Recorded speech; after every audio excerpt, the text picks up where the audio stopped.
Dipersilahkan Pak Ketua. Terima kasih. Assalamualaikum warahmatullahi wabarakatuh. Saya ingin menyampaikan terima kasih yang sebesar-besarnya kepada Komisi 3 yang setelah menunda pertemuan 2 kali baru sore hari ini kita ketemu. Selamat menunaikan ibadah puasa kepada yang berpuasa. Dan saya melalui gedung yang terhormat ini mengucapkan selamat kepada seluruh warga Polhukam di seluruh Indonesia, karena hari ini adalah hari ulang tahun atau hari lahir Polhukam, 29 Maret. Dulu lahirnya tahun 98 ketika Presiden mengangkat Profesor Jenderal Panggabean sebagai Polhukam, Menko Polhukam yang pertama. Saudara, selain itu saya ingin menyampaikan bahwa kedudukan DPR dan pemerintah ini sejajar. Oleh sebab itu, kita harus bersama bersikap sejajar, saling menerangkan, saling berargumen. Tidak boleh ada yang satu menuding yang lain seperti polisi memeriksa copet. Pemerintah bisa melakukan itu. Oleh sebab itu, mari kita setara aja, saling buka. Itu tadi yang substansi, ya kita tunjukkan nanti datanya. Ya. Tapi saya ingin bagi dua keterangan saya ini. Ya. Pertama, saya ingin menegakkan soal legal standing. Bolehkah Menko Polhukam mengumumkan data pencucian uang ke publik yang kemarin dipersoalkan? Saya jawab nanti. Lalu yang kedua nanti substansi tadi yang menyangkut yang sudah tadi dijelaskan oleh Ibu Sri Mulyani, sahabat saya yang sangat baik. Saya kira salah seorang menteri yang terbaik di kabinet, sehingga harus saya bantu dengan sebaik-baiknya. Saudara sekalian, saya mengumumkan kasus itu, saudara, adalah sifatnya agregat. Jadi perputaran uang tidak menyebut nama orang, tidak menyebut nama akun. Itu tidak boleh. Agregat, bahwa perputaran uang dari sekian ratus orang itu 249 T. Agregat. Ya. Saudara, yang disebut namanya hanya yang sudah menjadi kasus hukum. Seperti Rafael, Angin Prayitno, dan mungkin ada nama yang memang sudah menjadi kasus hukum, tetapi kasus hukum pidananya, kasus pencucian uangnya, saya Anda mau diinterupsi lah, interupsi itu urusan Anda. Masa orang ngomong diinterupsi, nantilah Pak. Saya kan tadi sudah bilang, pakai interupsi tidak selesai-selesai kita ini. Lalu nanti saya yang interupsi dituding-tuding lagi. Saya tidak mau. Artinya kalau begitu, misalnya saya membantah lalu di sini ada berteriak, keluar, saya keluar. Saya punya forum. Saya setiap kesini dikoroyok, belum ngomong sudah diinterupsi, belum ngomong yang interupsi. Waktu kasus itu juga, waktu kasus Sambo, belum ngomong sudah diinterupsi, dituding-tuding, suruh bubarkan. Jangan begitu dong. Mati ya mic-nya. Pak Mahfud, kita teruskan aja dulu yang interupsi biaran. Oh oke, nanti ntar dibenerin. Lah tapi sedong. Tapi sebelah sini hidup mic-nya ini. Nyala. Silakan Bapak. Amis Bakum kemarin Kalau mic-nya mati gimana saya ngomong? Ini hidup Pak Mahfud. Jangan-jangan disabotase ini. Enggak. Kalau mau buka-buka, ayolah. Di sini ada yang bisa dibuka, ada yang agregat, nggak bisa nyebut nama. Kalau menyebut nama, jangan-jangan ada orang yang di sini juga. Di ruangan sana, jangan-jangan orang yang ada nama sini. Tapi kalau mau buka-buka, ayo. Loh, nah ini kedengaran enggak? Kedengaran. Kedengaran sana. Makanya. Baik. Ya. Saya tidak sebut nama. Ya. Yang nyebut nama yang ketiga inisial bukan saya. Bu Sri Mulyani tadi. Itu nanti tanyakan ke beliau, tapi itu justru salahnya di situ. Itu. Saudara, ini ada ketentuan nih di undang-undang yang tidak boleh menyebut itu kalau menyangkut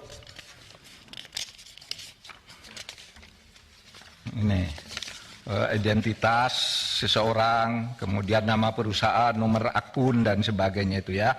Profil entitas yang terkait yang melakukan transaksi, pihak terlapor, nilai, tujuan transaksi. Nah itu semua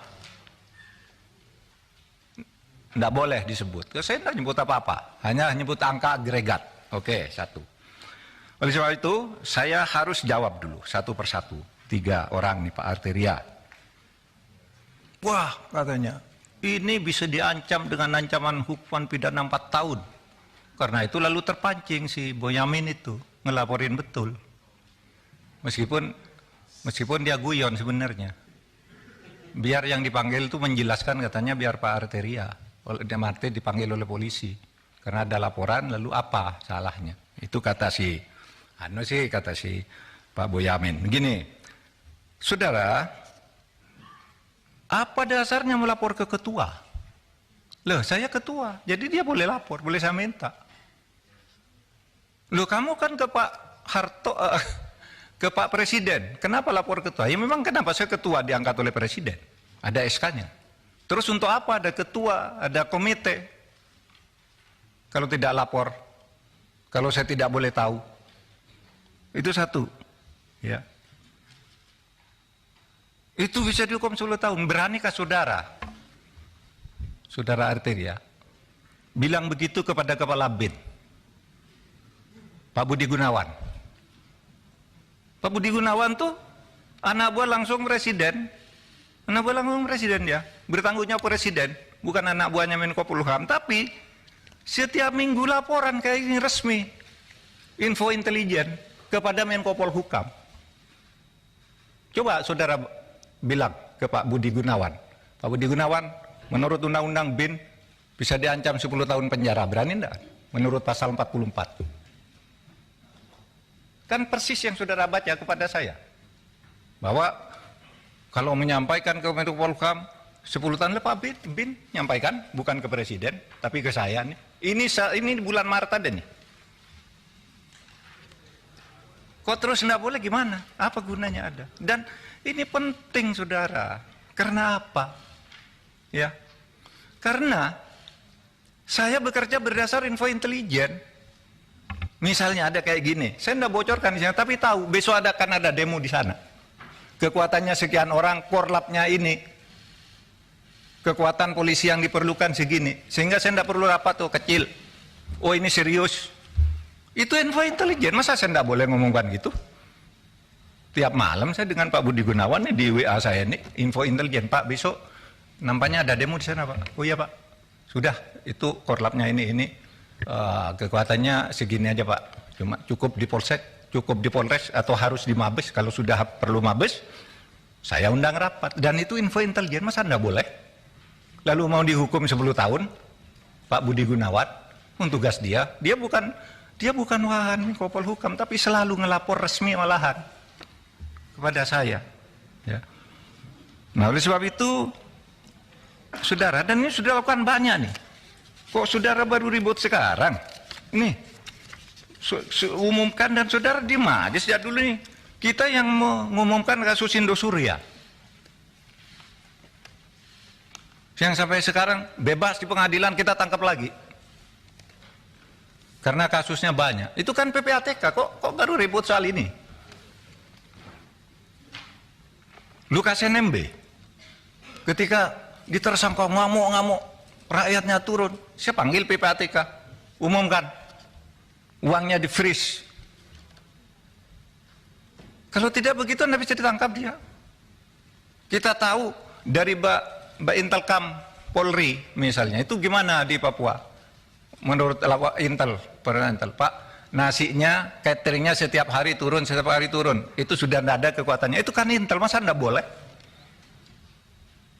Nah, oleh sebab itu, saudara, jangan gertak-gertak. Saya bisa gertak juga, saudara. Bisa dihukum menghalang-halangi penyidikan penegakan hukum. Iya. Dan ini sudah ada yang dihukum 7,5 tahun, namanya Verdik Yunandi. Ya kerja-kerja kayak saudara itu. Orang mau mengungkap, dihantam. Mengungkap, dihantam. Ingat kan? Itu. Saya bisa. Saudara menghalang-halangi penegakan hukum. Itu Verdik Yunandi. Masih ada itu. Saya sama saudara kan kerjanya dengan Februari, melindungi Setia Novanto kan, nggak boleh dia ini, lalu laporkan orang, semua orang dilaporin sama dia.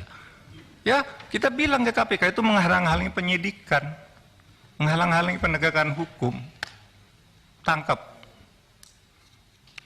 Jadi jangan main ancam-ancam begitu, kita nih sama, saudara. Oleh sebab itu, saudara, saya ingin menegaskan itu kepada Pak Arsul. Harap jangan dipotong. Pak Arsul bicara kewenangan.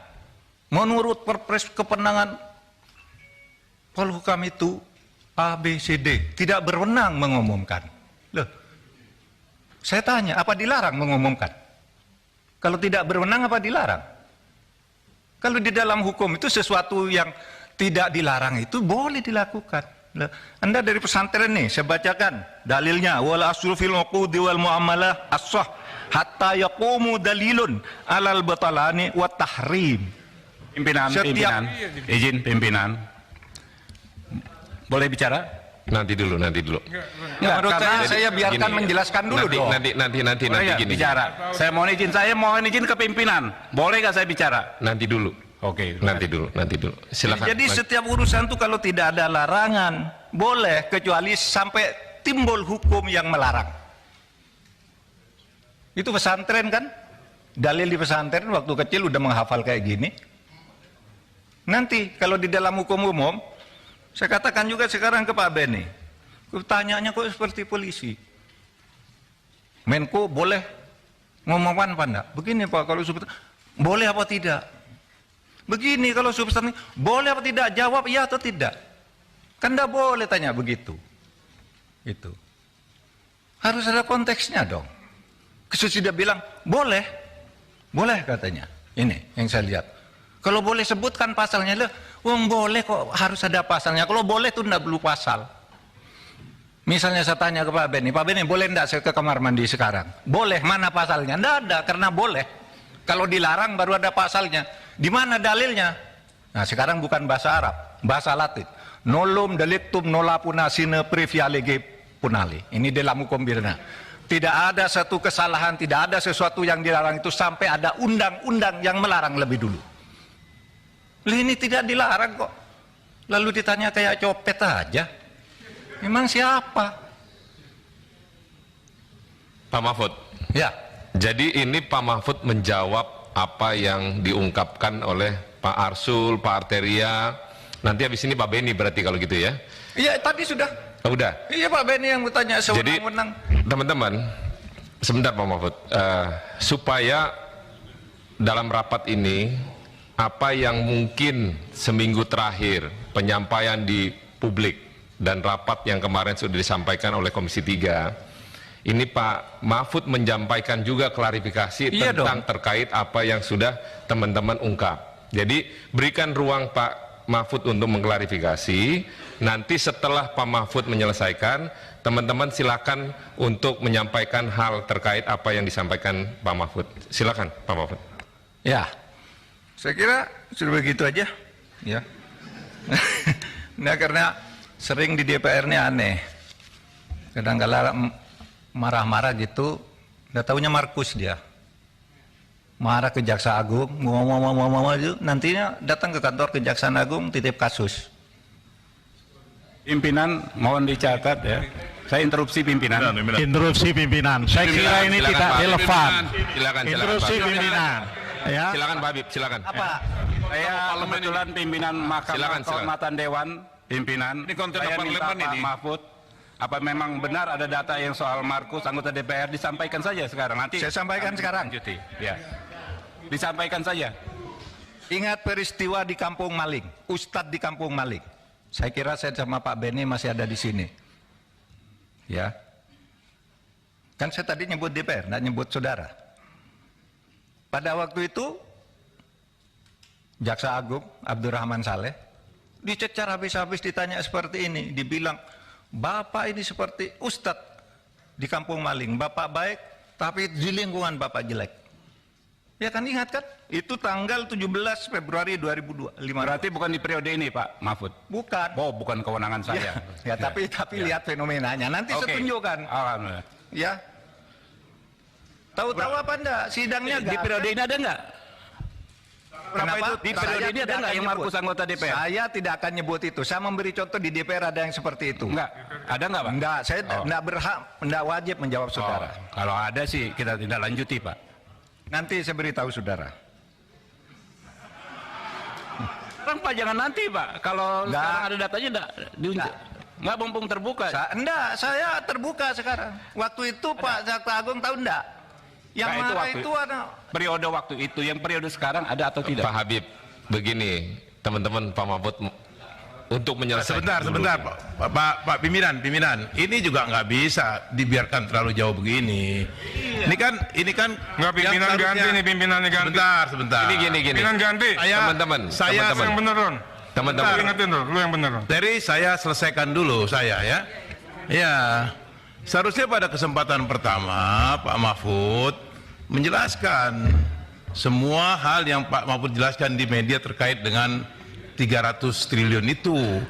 Bukan menjawab satu persatu apa yang terjadi antara Komisi 3 dengan PPATK dalam rapat beberapa hari yang lalu. Kan gitu. Itu Pak Mahfud juga pernah di DPR. Kan Pak Mahfud tahu bagaimana dinamika yang terbangun dalam rapat-rapat di DPR. Sebentar, saya belum selesai. Saya kan nggak potong Pak Mahfud ngomong tadi. Saya mendengar dengan seksama apa yang disampaikan Pak Mahfud. Gantian dong, sekarang saya ngomong. Ya, saya kira kalau Pak Mahfud melakukan cara seperti yang kita dengarkan tadi, kan Pak Mahfud menjudgment teman-teman. Lepas dari itu benar salah itu nanti kita bisa uji. Tetapi rapat kita hari ini bukan untuk itu. Rapat kita hari ini untuk mengklarifikasi kontroversial yang sudah terlanjur berkembang di masyarakat terkait dengan 300 triliun itu. Tidak satu pun poin dari awal Pak Mahfud menyampaikan penjelasan Pak Mahfud dalam rapat ini yang terkait dengan soal itu. Satu-satu Pak Mahfud mengomentari jalannya rapat antara kami dengan PPATK, khususnya yang disampaikan oleh Terry, yang disampaikan oleh Saudara Arsul dan Saudara Beni. Ini kan jadi lari dari maksud dan tujuan rapat kita pada hari ini. Oke. Dan pimpinan juga punya kewenangan untuk menjaga lalu lintas rapat ini agar berlangsung sesuai dengan apa yang kita inginkan, gitu loh. Saya kira itu. Saya belum berkomentar terlalu jauh, tapi kira-kira rapat ini harus berjalan sesuai dengan tata tertib yang berlaku di DPR. Terima kasih Pak Mulfahri.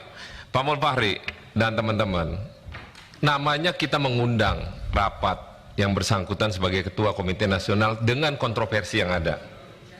Tapi kalau akhirnya yang bersangkutan menjelaskan dulu dengan apa yang terjadi, dengan mengklarifikasi yang terjadi belakangan terakhir, tidak salah sebenarnya. Nanti kalau selesai dia mengklarifikasi, Pak Menko, baru kita tangkepin Pak, supaya apa yang menjadi klarifikasi Pak Mahfud ini bulat. Bukan berarti nanti interupsi. Mau kapan selesai Pak? Mau 2 hari? Pak Arteria tadi udah suruh ganti saya sebagai pimpinan. Ini lagi di luar jalur. Kan kita lagi mendengarkan dulu ketua komite menjelaskan Pak, supaya terungkap. Mau rapat 7 hari nggak apa-apa, asal ungkapan dari ketua komite apa yang menjadi kontroversi ini terbuka secara publik dengan teman-teman. Nah, kiranya untuk jangan salah mengartikan Pak Mahfud ini menyampaikan ungkapan, masa nggak dikasih ruang seorang ketua komite atas kontroversi yang ada. Ini kan permulaan. Nah, begitu ya. Nah, lanjut Pak Menko, supaya jangan ada nanti seolah-olah pimpinan tidak memberikan satu keputusan tegas. Oke, Pak Mahfud, silakan Pak Mahfud. Baik, saudara, tadi kan saya sudah sampaikan. Saya akan punya dua bagian di sini. Satu, saya menjawab pengadilan terhadap Ketua PPATK kemarin yang saya tidak bisa hadir. Bukan tidak bisa hadir, saya sudah siap hadir, tapi jadwalnya diubah. Saya bilang, keterangan saya hari ini akan ada dua macam. Satu, tentang legal standing, di mana dibilang PPATK tidak boleh melapor ke Menko, Menko tidak boleh bicara ke publik. Padahal ini yang selama ini kita gunakan untuk nangkap teroris, untuk koruptor dan sebagainya. Itu saya menjelaskan itu aja. Nah, sekarang mari masuk, saudara sekalian. Nah, sekarang ke materinya yang menyangkut penjelasan Ibu Sri Mulyani tadi. Pemerintah Republik, saya baca kalau ini.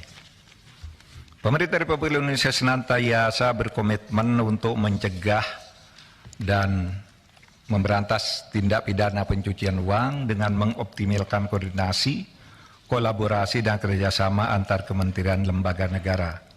Oleh karenanya, sebagai amanat pasal 92 ayat 2 Undang-Undang Nomor 8 Tahun 2010 tentang pencegahan dan pemberantasan tindak pidana pencucian uang, Presiden membentuk KNKPP TPU, Komite TPU sebutannya. Nah, ini ketuanya ex officio, Menteri Koordinator Bidang Politik, Hukum, dan Keamanan. Jadi ini Menteri, kemudian wakil ketuanya Menko Perekonomian, lalu Sekretaris PPATK. Saudara, undangannya kepada saya itu kepada Ketua KNKPP TPU dan jajaran. Tidak ada sebutan Menteri Keuangan. Di undangannya dilihat aja. Undang-Undang Menteri Keuangan. Bahwa di sini kemarin berdebat Menteri Keuangan, itu di sini. Tapi suratnya resmi kepada kami dan jajaran. Saya ngajak jajaran nih.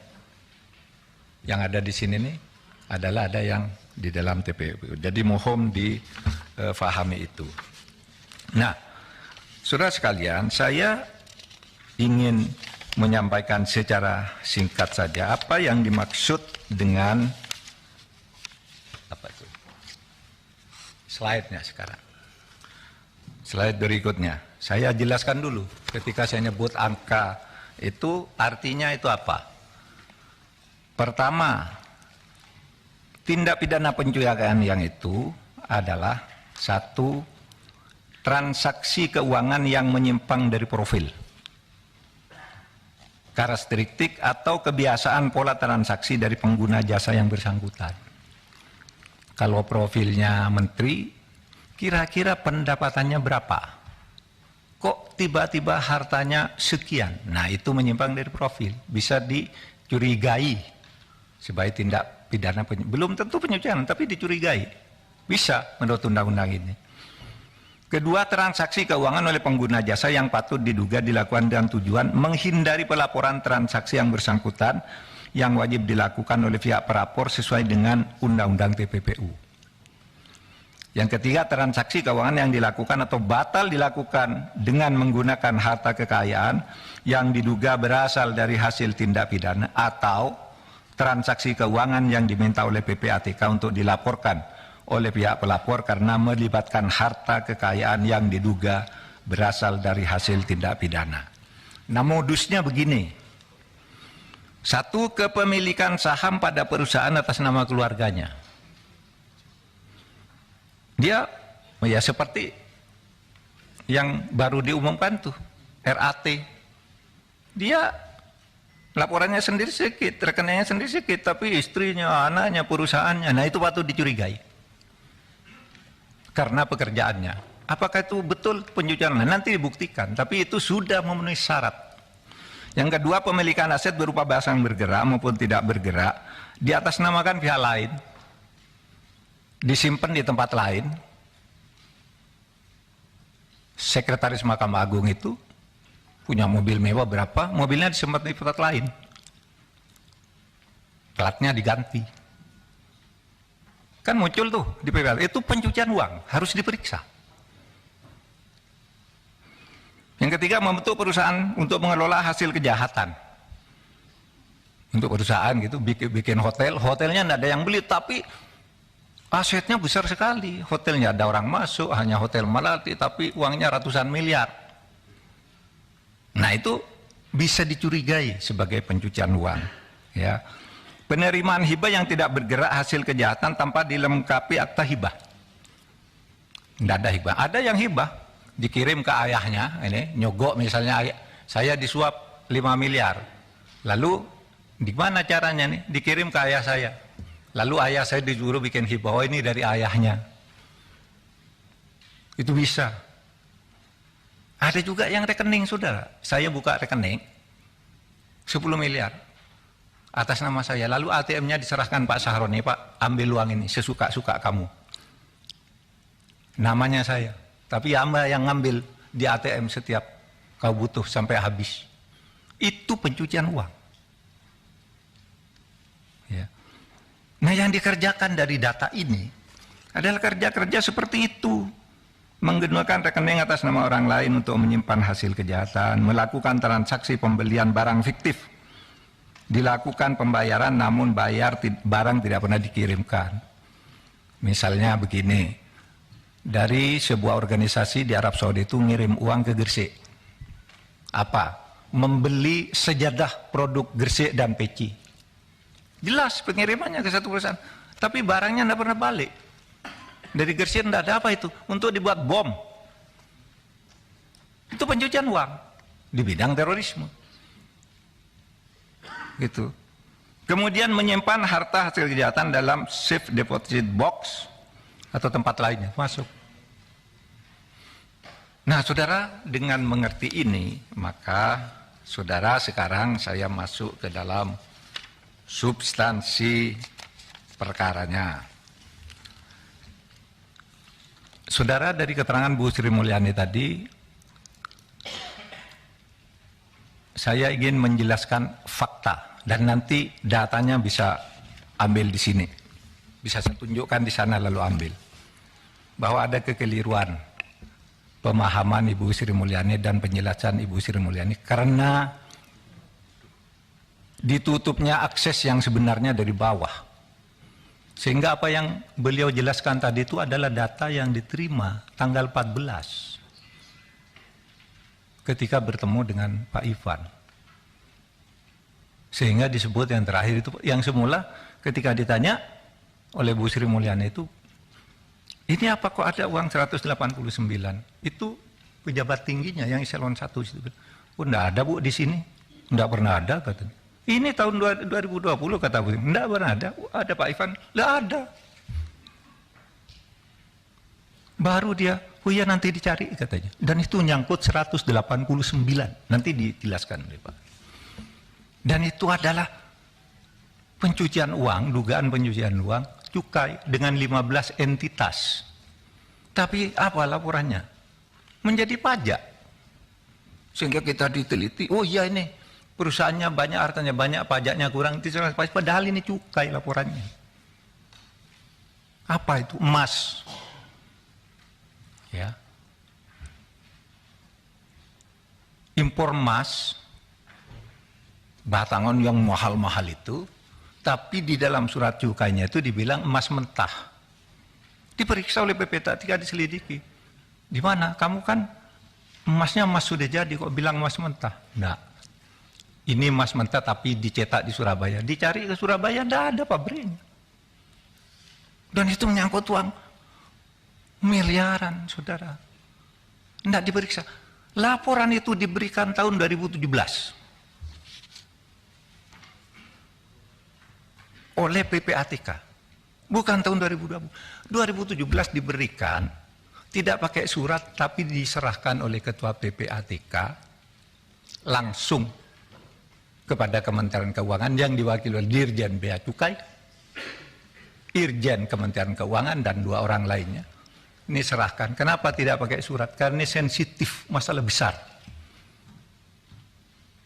2 tahun tidak muncul, tahun 2020 dikirim lagi, tidak sampai juga ke Bu Sri Mulyani, sehingga bertanya ketika kami kasih itu, dan yang dijelaskan yang salah, di mana salahnya nanti. Saudara, saya sangat hormat kepada Bu Sri Mulyani. Dia teman kerja saya yang baik di dalam pemberantasan korupsi. Saudara tahu BLBI 20 tahun tidak bisa ditagih karena dibebankan Kementerian Keuangan. Saya minta impres ke Presiden, sudah berhenti berdebat, saya ambil semua. Bisa itu? Teman saya dia, dalam banyak hal, IKN apa gitu. Kalau saya kagum, kalau di kabinet menerangkan masalah apapun yang boleh bisa menjadi sederhana bagi dia anggaran negara. Sehingga saya percaya dia Menteri Keuangan terbaik, tetapi akses dari bawah tidak masuk. Sehingga saya sampaikan hal sebagai berikut. Data agregat. Ya, berikutnya. Halaman berikutnya. Data agregat transaksi keuangan. Nih. Transaksi keuangan yang 349 triliun itu dibagi ke dalam 3 kelompok. 1, transaksi keuangan mencurigakan di pegawai Kementerian Keuangan. Kemarin Ibu Sri Mulyani di Komisi 11 menyebut hanya 3 triliun. Yang benar 35 triliun. Ya, nanti dia nanti Anda datang, nanti Anda ambil. Kemudian transaksi keuangan mencurigakan yang diduga melibatkan pegawai Kementerian Keuangan. Itu besarnya 53 triliun. Plus sekian. Kemudian transaksi keuangan terkait kewenangan Kementerian Keuangan sebagai penyidik tindak pidana asal dan TPU yang belum diperoleh data sebesar 260,1 triliun, sehingga jumlahnya 349 triliun fix. Nanti kita tunjukkan suratnya. Nah, ketika ditanya Bu Menterinya kaget karena tidak masuk laporannya. Karena yang menerima surat by hand itu, ya orang yang ada di situ yang bilang ke Bu Sri Mulyani, Bu, udah ada surat itu loh. Kata PPATK, ini suratnya. Baru dijelaskan tapi beda. Ini laporannya pencucian uang di bidang bea cukai, lalu yang dihitung pajaknya sedikit dong. Tadinya. Berapa yang terlibat nih? Nih. Yang terlibat di sini, jumlah entitasnya itu dari Kementerian Keuangan 491 orang. Jangan bicara Rafael misalnya. Rafael sudah ditangkap, selesai loh. Di laporan ini ada jaringannya, bukan Rafaelnya. Rafael selesai sudah ditangkap itu kan pidananya, bukan tindak pidana pencucian uang. Kalau saya ketangkap korupsi, loh, istri saya, anak saya, ayah saya, apalagi perusahaan cangkang gitu. Kan banyak itu entitasnya. Nah, yang kasus 189 itu saudara adalah ya itu untuk 15 entitas tapi hanya dikeluarkan 1 entitas. Padahal di laporan kami 15 nih, ini, lalu diambil 1, ini sudah selesai pajak katanya. Nanti dicek, saudara. Ya. Jadi di situ, ya. Kenapa 200? Betul 200 yang sampai ke Kementerian Keuangan. Karena yang 100 itu disampaikan ke LH lain, tapi terkait dengan pajak dan bea cukai. Cuma langsung dikirim ke LHA. Jadi 300 yang terkait dengan itu. Di mana salahnya? Kan tinggal kita katakan ini ada yang diserahkan ke Kementerian Keuangan sebagai penyidik, ada yang langsung ke polisi, ke KPK, ke Kejaksaan Agung dan macam-macam.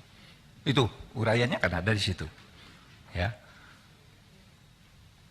Yang ini jumlah LHA, yang Kementerian Keuangan 200, yang Kementerian Lembaga 1, kemudian kepada aparat penegak hukum 99, tapi itu semua terkait dengan pajak dan cukai. saudara. Jadi jumlahnya 349.874. 187. Nah. Iya, tetapi supaya diingat ya, bahwa ini agregat. Saya tidak mau menyebut. Kalau bukan agregat, itu sebabnya sebenarnya saudara, halaman berikut. Karena pengertian ini, pada tanggal 20 Maret, kami bersepakat dengan Menteri Keuangan untuk tidak ribut-ribut. Karena kesepakatannya begini, Kementerian Keuangan akan melanjutkan untuk menyelesaikan semua LHA. Waktu itu sudah oke. Yang diduga TPPU dari PPATK, baik menyangkut pegawai Kementerian Keuangan maupun pihak lainnya. Seperti yang telah dilakukan oleh Dirjen Pajak yang telah berhasil. Malah kami mengatakan, dari banyak itu kami menemukan Menteri Keuangan itu sudah berhasil mengembalikan 7,0 triliun ya, untuk pajak, ya karena dihitung pajak.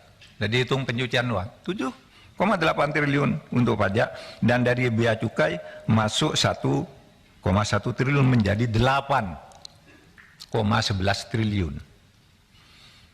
Yang kembali dari laporan-laporan 349 ini. Sekali lagi 349 itu saya diminta menjelaskan betul-betul oleh Presiden, jelaskan kepada rakyat melalui gedung DPR bahwa TPPU itu artinya itu. Beda dengan korupsi. Nah orang tidak ngerti bedanya, lalu Menteri Keuangan korupsi itu tidak ada. Ini laporan TPPU. Saya yakin Bu Sri Mulyani itu, saya tahu betul. Gitu. Sampai dia nangis di televisi, diwawancarai Rossi, diwawancarai Andi Noya. Nangis, saya tahu dia hatinya hancur. Dia bilang akan saya perbaiki ini anu. Ya saya tambah datanya. Kok alun tuh begitu? Kok mulanya 56? Jadi 500, sesudah dihitung itu, saya minta coba kasihkan saya lagi semuanya, agregatnya. Nah itulah yang saya kirim ke Bu Sri Mulyani. Jadi tidak benar kalau Bu Sri Mulyani baru menerima tanggal sekian, enggak. Nanti saya kasihkan pada saudara, ada daftarnya. Yang pertama itu tanggal 10 Juni tahun 2009. Sampai 300. Sampai 300 saudara. Yang terakhir itu 11 Januari 2003. 300 itu. Rinciannya tadi. 200 Kementerian Keuangan, ya, 1 KL, yang 1 ini. Yang non ASN tadi banyak loh. 570 yang terlibat. Nah, itu pencucian uang. Nah, saudara, tentu Komite TPPU akan melakukan evaluasi terhadap LHA yang diduga TPPU dan telah dikirimkan PPATK kepada APH untuk mengoptimalkan penerapan Undang-Undang Nomor 8 Tahun 2010. Jadi kita optimalkan. Nah, saudara sekalian, saya nanti ingin minta waktu sedikit saja untuk dijelaskan oleh saya. Tolong ini ditayangkan nih, yang penyerahan surat-surat sejak tahun 2009 dilewatin aja. Ini halaman 1 sampai 24 surat. Ada nomornya semua. Ada tujuannya kepada siapa. Halaman 2 25 sampai 46. Halaman 3 47 sampai 66. Sampai 300 lah. Nanti saudara lihat sendiri. Tidak akan ditutup-tutupi. Katanya mau minta data, saya kasih data. Tapi agregat.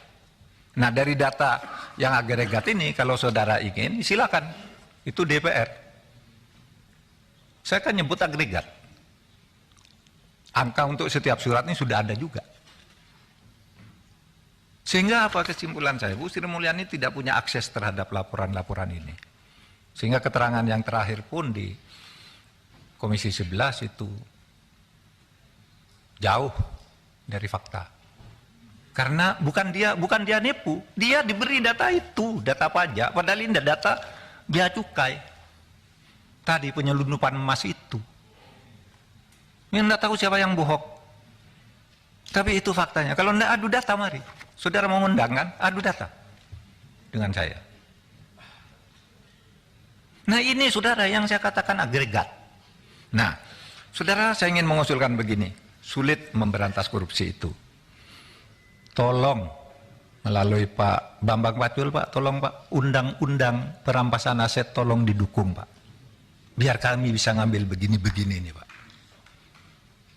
Tolong juga pembatasan belanja uang kartal didukung Pak. Karena orang korupsi itu Pak, nurunkan uang dari bank 500 miliar dibawa ke Singapura, ditukar dengan uang dolar, lalu dia bilang ini menang judi karena di Singapura judi sah. Lalu dibawa ke Indonesia sah.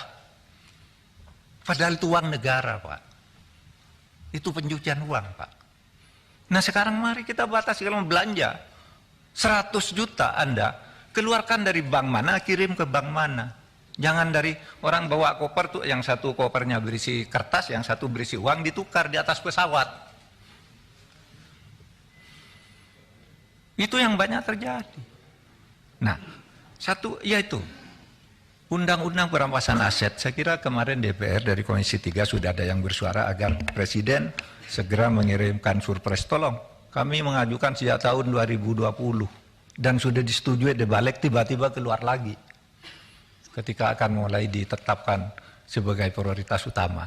Padahal isinya sudah disetujui oleh DPR yang dulu. Pemerintah lalu memperbaiki yang dulu oleh pemerintah dengan disepakati. Kami mohon disetujui, kami akan lebih mudah. Itu seperti ngambil itu Pak. Itu pencucian uang juga tuh. Dana BLBI. Dana BLBI itu 111 triliun Pak. Nggak bisa diambil. Lalu kami minta impres Pak. Buat impres kepada saya ambil. Nggak ya berhenti berdebat. Saya ambil dulu nanti ke pengadilan kalah enggak apa-apa. Dapat sekarang ini 29,9 triliun. Ada yang kalah di pengadilan 2 tapi tidak menggugurkan hutang. Tapi ya karena pencucian uang. Barangnya dijaminkan ke pemerintah dengan surat tanda tangan di atas meterai. Tapi sertifikatnya tidak diserahkan. Lalu dijual. Ketika mau diambil, ketika kami sita ternyata sertifikatnya sudah dimiliki oleh anaknya. Kalah di pengadilan, tidak apa-apa, tapi hutangnya tetap. Gitu. Tapi kalau ada undang-undang perampasan aset, kita bisa tangani Pak itu semua. Makanya dulu awal kami masuk ke sini, mohon. Ini undang-undang perampasan aset dan pembatasan belanja uang tunai ini. Bisa. Mungkin akan menyulitkan memang, tidak selalu sempurna, tetapi saya kira ikhtiar kita harus dilakukan untuk itu. Bapak saya minta maaf kalau tadi ada yang agak keras karena sebenarnya saya tadi sejak awal mengatakan saya akan melayani dengan tone yang sama dan tadi sudah dengan tone yang sama saya lakukan. Nah yang sekarang mari kita baik-baik saja gitu karena ini mencari kebenaran. Saya persilahkan